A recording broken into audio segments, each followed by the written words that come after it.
শাহরুখ খান কি তাহলে এই মুভি দিয়ে হ্যাট্রিক করতে চলেছে? ছবি রিলিজ হওয়ার আগে বাজারে একটি রিউমার ছড়িয়েছিল যে সেন্সর বোর্ডের কর্তারা উঠে দাঁড়িয়ে হাত তালিয়ে দিয়েছে ছবি দেখার পর। গোটা পাঁচটা বছর নিয়েছে বলিউডের ফাইনেস্ট ডিরেক্টর এই মুভিটি বানাতে। মুভিতে তুমি হয়তো কিং খানকে তার সিগনেচার স্টেপে স্লো মোশনে রোমান্স করতে দেখতে পারবে না, কিন্তু এই মুভি দেখার পর তুমি শাহরুখ খানের ডাই হার্ট ফ্যান হয়ে যাবে, এটা নিশ্চিন্ত।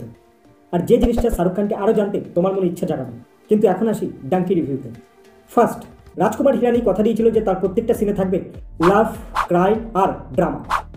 সত্যি বলছি, মুভিতে একটাও এরকম সিন বা গান ছিল না যেটা তোমাকে একটু বোর করবে আর ভাবাবে আরে ভাই ইসকি ক্যা জরুরত থি, নাকি ছিল। সেকেন্ড হাফে হ্যাঁ কিছু নেগেটিভ আমার লেগেছে, যেটা নিয়ে একটু পরে কথা বলছি সবার লাস্টে। রাজকুমার হিরানির মুভিতে ডিটেলিংয়ে এমনভাবে কাজ করা হয়েছে যে সেটা দেখে তোমার মন খুশিতে নেচে উঠতে বাধ্য। বলতে গেলে গোটা মুভিতে 5টি মেন ক্যারেক্টার ছিল, কিন্তু মুভির আর যে সমস্ত ক্যারেক্টারগুলো ছিল তাদেরকেও সমান রেসপেক্ট দেওয়া হয়েছে এই মুভিতে।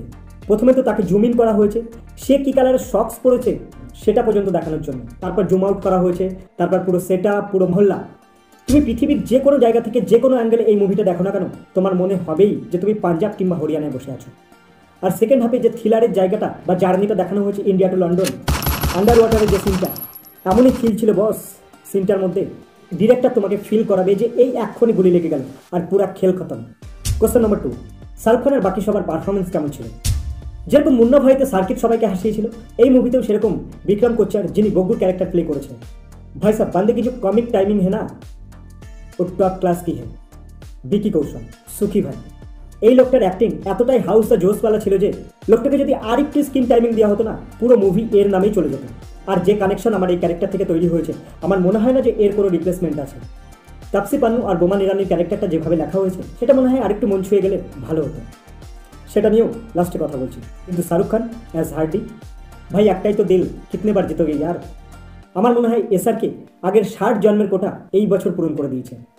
তাই লোকটা যদি আগামী 10 বছর ফ্লপও দেয় না, তাও তার প্রতি কোনো অভিযোগ থাকবে না। তার জন্য তার 2023-এর পারফরমেন্সই এনাফ আমাদের কাছে।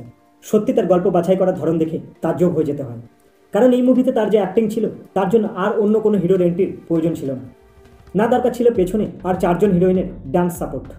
তাই যারা যারা এখনও পর্যন্ত এই মুভিটি দেখেছো তারা একবার কমেন্ট করে জানাও যে শাহরুখ খানকে কি দেখে একবারও ফিল হয়েছে সেই রবনে বানাদি জরির রাজ, ওই সেই এক্সট্রোভার্ট ছেলেটা, আর ওই রকম স্টাইলে তেরা ভাই হ্যাঁ না, টেনশন নেই লেন, সব ঠিক করে দেবেন।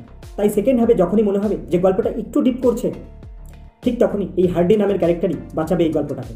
আর যেটা দেখে তুমি শাহরুখ খানের প্রেমে পড়তে বাধ্য, সে তুমি যে বয়সেরই হও না কেন। থার্ড কোশ্চেন, কমেডি কেমন ছিল মুভির? এতটাই স্কিলফুল কমেডি অ্যাডজাস্ট করা হয়েছে এই মুভিতে, এমনকি যেটা তোমাকে আসল গল্প থেকেও দূরে নিয়ে যায় না। যে কমেডি সিনগুলো ছিল, যেটা তোমার মুখে প্রথমে স্মাইল নিয়ে আসবে, তারপর সেই সিনটাই হাসতে হাসতে পেট ব্যথা করাবে। আমার মনে নেই যে লাস্ট কবে এরকম সিনেমা দেখেছিলাম যেটা দেখে পুরো হল হাসিতে ফেটে পড়ছিল, তাও একটা দুটো সিনে না, কিন্তু ফার্স্ট হাফে তো কন্টিনিউয়াসলি। তাই আজকে অনেকদিন পর এত হাসার পরে মনে হচ্ছিল যে আমি কোনো লাফিং থেরাপি নিচ্ছি। ফোর্থ কোশ্চেন, যেটা তোমার মুভির মধ্যে চোখে পড়বে সেকেন্ড হাফে, তাপসি পান্নু আর শাহরুখ খানের যে এজেড লুক দেখানো হয়েছে, যেটার মেকআপ দেখতে এতটাই খারাপ লাগছিল যেটা তোমাকে মুভি থেকে একটু হলেও ডিসকানেক্ট করবে। যাই হোক, সেটা ইগনোর করলেও বোমান ইরানির যে ক্যারেক্টারটা লেখা হয়েছিল সেটা যে এতটাই নড়বড়ে ছিল যে কি বলবো। কিন্তু তুমি যদি বোমান ইরানির আগের ক্যারেক্টারগুলো দেখো হিরানি স্যারের মুভিতে, কোনোভাবেই ম্যাচ করতে পারছিল না কম্পেয়ার টু দিস।